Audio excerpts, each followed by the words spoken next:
Salam əziz tamaşaçılar, hər vaxtınız xeyir olsun. Gündəm verilişində hər birinizi xoş gördük. Bildiyiniz kimi Cənab Prezident Cəbrayıl rayonunun Cocuq Mərcanlı kəndinin bərpası ilə bağlı tədbirlər haqqında sərəncam imzaladı. Məhz bu sərəncamın əhəmiyyəti haqqında danışacağıq. Bununla bağlı studiyamıza qonaq dəvət etmişik. Qonağımız Yeni Azərbaycan qəzetinin baş redaktoru, Milli Məclisin deputatı Hikmət Babaoğludur. Hikmət müəllim, xoş gəlmisiniz.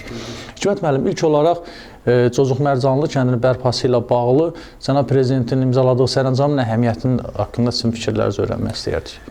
Bilirsiniz, Cocuq Mərcanlıya qayıdış Azərbaycan xalqının Qarabağa böyük qayıdışıdır. Ali Baş Komandanımız Cənab Prezident həmişə qaçqın və məcburi köçkünlərin problemlərini diqqət mərkəzində saxlayıbdır.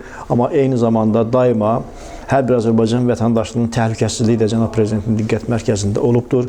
Azərbaycanın ərazi bütövlüyünün bərpa olunması Azərbaycanın xarici siyasətinin əsas prioriteti olubdur.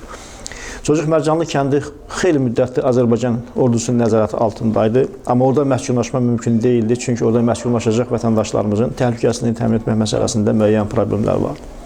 Ona görə də 2016-cı il aprel ayının 1-dən 4-nə qədər davam edən döyüşlərdə Azərbaycan ordusu Cəbrayıl rayonunun, Füzuli rayonunun bir xeyli torpağını geri qaytardı, Lələtəpə yüksəkliyini ələ keçirdi, Talış yüksəkliyini ələ keçirdi və bundan sonra böyük bir ərazi, minlərlə hektar ərazi Azərbaycan ordusunun nəzarətinə keçirildi. Bax, Cocuq Mərcanlı kəndi də Lələtəpə yüksəkliyinə yaxın bir yerdə yerləşir və bu yüksəklik Azərbaycan ordusu tərəfindən qarşıya alındıqdan sonra artıq bu kəndin təhlükəsizliyini tam təmin etmək mümkündür. Cənab Prezident yalnız bundan sonra Cocuq Mərcanlı kəndinin bərpa olunması və orada vətəndaşlarımızın yenidən məskunlaşdırılan bağlı sərəncam imzaladı və 4 milyon manat pul ayırdı. Amma bu ilkin məbləğdir. Biz bilirik ki, Cocuq Mərcanlı xeyli böyük kənddir və orada ilkin olaraq 50 ev nəzərdə tutulur ki, inşa edilsin və bundan sonra isə yavaş-yavaş bütün kənddə məskunlaşma aparılacaqdır. Bu çox tarixi bir hadisədir. Bu sadəcə bir kəndin yenidən bərpası deyil. Burada həm çox böyük mənəvi psixoloji məsələlər var. Burada həm Azərbaycan dövlətinin qətiyyəti var, Azərbaycan prezidentinin siyasi iradəsi var, Azərbaycan ordusunun gücü var. Amma eyni zamanda burada həm də düşmənə bir ciddi mesaj var. Yəni, bu addım o deməkdir ki, Azərbaycanın bir qarış torpağı da işğal altında qalmayacaqdır. Azərbaycan prezidenti bütün mümkün vasitələrdən istifadə edərək hansı yolla olursa olsun Azərbaycanın ərazi bütövlüyünü bərpa edəcəkdir. Və ikinci bir məsələ, qoy ona da toxunum, nədir? Məskunlaşma ilə bağlı fərman imzalanan kimi 190-dan çox ailə müraciət edərək kəndlərinə qayıtmaq istədi. Bax, mən düşünürəm ki, illər keçməsinə baxmayaraq, 93-cü ildən bu vaxta qədər keçən müddətə baxmayaraq, bu kəndə Azərbaycan vətəndaşlarının, o kəndin sakinlərinin qayıtmaq istəyi onu göstərir ki, Qarabağ əzizdir bizim üçün, Qarabağ yarası təzədir, Qarabağ yarası canlıdır, hisslərimiz canlıdır və heç vaxt unudulmayacaqdır. Bax, Qarabağı qaytaracaq əsas mənəvi məsələlərdən biri də hər bir Azərbaycanlıların ürəyində yaşatdığı Qarabağ sevgisidir və Ali Baş Komandanımızın qətiyyətidir, iradəsidir. Çünki 93-cü ildən bura təqribən uzun müddət bir vaxt keçibdir. Orada olmayan nəsil, yəni doğulmayan gənclər belə bugün ora həvəslə qayıdacaqlar. Əminəm ki, o 190 ailənin içərisində orada doğulmayan Azərbaycanın müxtəlif ərazilərində, müxtəlif rayonlarında, şəhərlərində doğuran gənclər var ki, onlar da bugün həvəslə gedib burada yaşayacaqlar. Bax, bu qürur vericidir, bu Azərbaycan xalqının dəyanətidir, vətən sevgisidir, vətənpərvərliyidir. Hikmət müəllim, siz qeyd elədiniz 190 ailənin müraciətini, orada yenidən Cocuq Mərcanlıya köçməsi ilə bağlı. Bunu böyük qayıdış planı adlandırırlar, təsadüfi deyil. Eyni zamanda çıxışınızın birinci hissəsində qaçqınlarla, məcbur köçkünlərlə bağlı məsələyə toxundunuz. Aylıq müavinətlərin verilməsi ilə bağlı fərman imzalandı.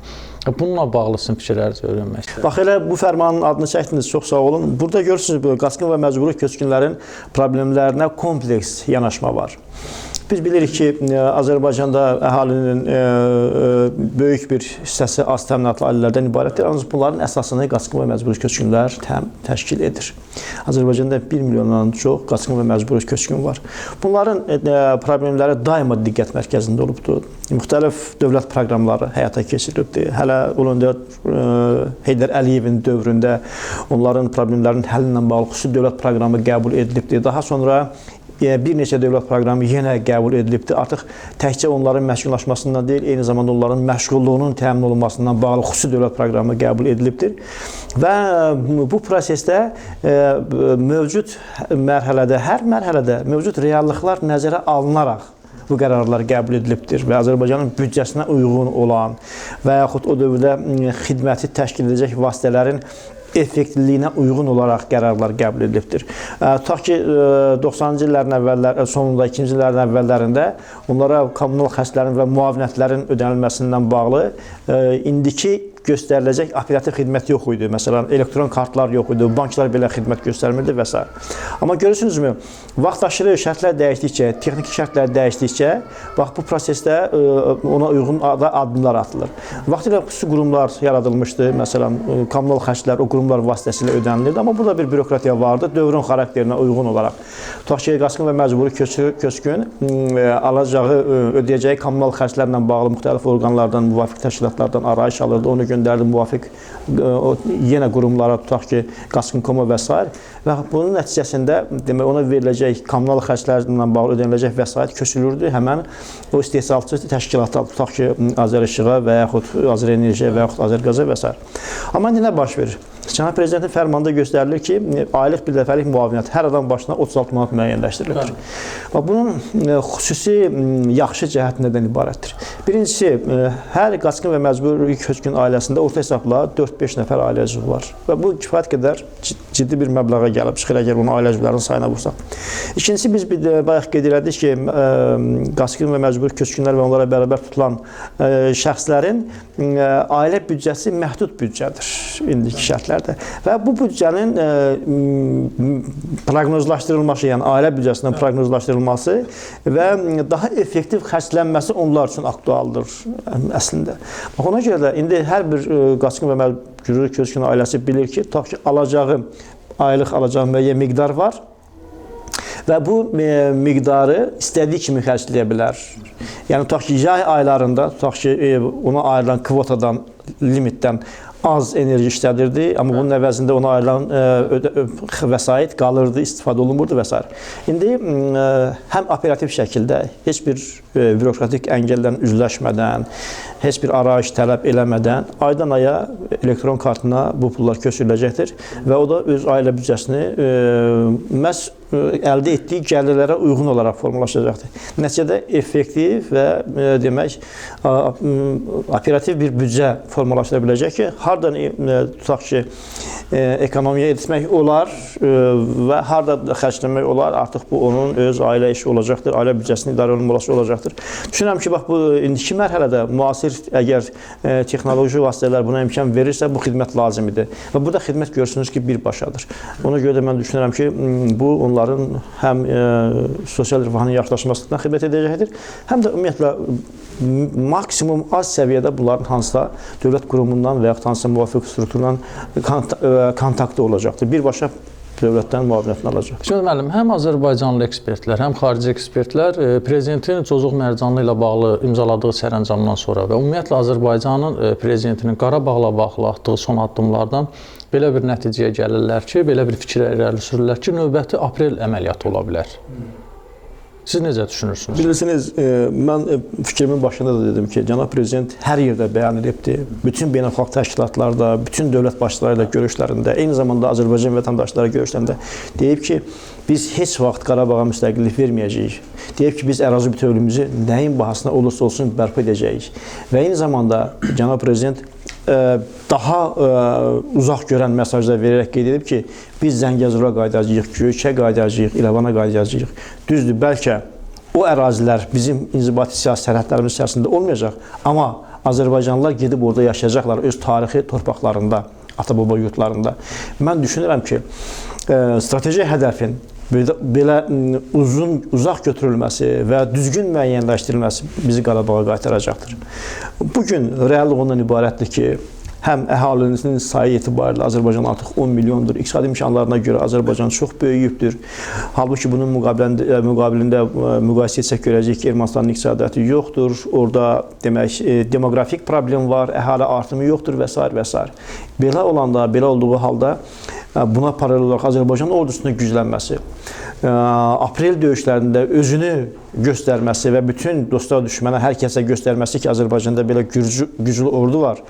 Azərbaycanda hərbi sənayinin yaradılması, hərbi təchizatla bağlı ciddi addımların atılması, büdcədən bu ilki o demək qənaət büdcəsi adlandırdığımız büdcədən belə müdafiə xərclərinin azaldılmaması, əksinə daha da artırılması onu göstərir ki, hədəfimiz dəqiqdir və bu yolda qətiyyətlə addımlayır və burada cənab prezidentin iradəsi, qətiyyəti özünü göstərir. Ona görə də əlbəttə ki, lazım olacaqsa yenə aprel döyüşləri kimi hadisələr təkrar oluna bilər.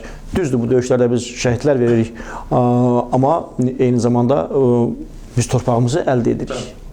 Cənab prezident qeyd etdi ki, minlərlə hektar ərazi Azərbaycan ordusunun nəzarətinə keçibdir. Əslində bu əldə olunan bir neçə min hektardan torpaqdan söhbət getmir. Və bugün o yüksəkliklər Azərbaycan ordusunun əlinə keçdikdən sonra minlərlə hektar 3 rayon ərazisində Azərbaycan ordusunun nəzarətinə keçibdir. Əlbəttə ki, bir neçə belə həmlədən sonra mən əminəm ki, onsuz da ermənilər mesajı alıblar, Azərbaycan xalqının iradəsini görüblər, Azərbaycan ordusunun gücünü görüblər. Bir neçə belə həmlə əlbəttə ki, Dağlıq Qarabağı daha da bizə yaxınlaşdıracaqdır və mən əminəm ki, Çocuq Mərcanlıdan başlayan qayıdış düz Şuşaya qədər davam edəcəkdir. Görəlim, son olaraq bir məsələ ilə bağlı fikirlərinizi öyrənmək istərdik. Düz müəyyən qədər mövzudan müəyyən qədər kənara çıxmalı olacaq. Lavrovun Qarabağ məsələsi münaqişəsi yalnız Azərbaycan daxili işi deyil. Fikrinə sizin münasibətiniz? Bilirsiniz, belə bir talihsiz, uğurlu olmayan açıqlama oldu və bu açıqlamaya Azərbaycan Xariclər Nazirinin çox diplomatik cavabı oldu və Azərbaycanda yeni hərbi şəhərcinin açılışında cənab prezidentin də qətiyyətli və çox açıq kontekstdə deyilən fikirləri bu məsələyə nöqtə qoydu.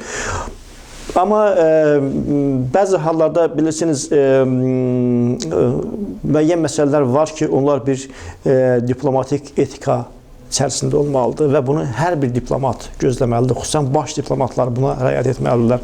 Ölkəniz nə qədər güclü olursa olsun, hərbi sənayeniz nə qədər qüdrətli olursa olsun, amma bir də biz bilirik ki, biz real bir dünyada yaşayırıq. Bu dünyada beynəlxalq hüquq deyilən bir məsələ var və hər bir xalqın öz torpaqlarını qorumaq üçün iradəsi var və s. və s. Mən düşünürəm ki, kimdən asılı olmayaraq hər bir şəxs açıqlama verəndə mütləq bunlara diqqət etməlidir. Bir də xüsusən o halda ki, Rusiya Federasiyası ATƏT Minsk qrupunun həmsədrlərindən biridir və Azərbaycanın ərazi bütövlüyünü tanıyan qonşu dövlətdir, böyük dövlətdir və hər bir diplomatın da açıqlaması məhz bu prinsiplərə söykənməlidir. Bundan kənara çıxmaq olmaz. Hikmət müəllim, çox sağ olun kifayət qədər əhatəli cavablarınıza görə. Əziz tamaşaçılar, bir daha xatırladıram ki, studiyamızın qonağı Yeni Azərbaycan qəzetinin baş redaktoru, Milli Məclisin deputatı Hikmət Babaoğlu idi. Salamat qalın.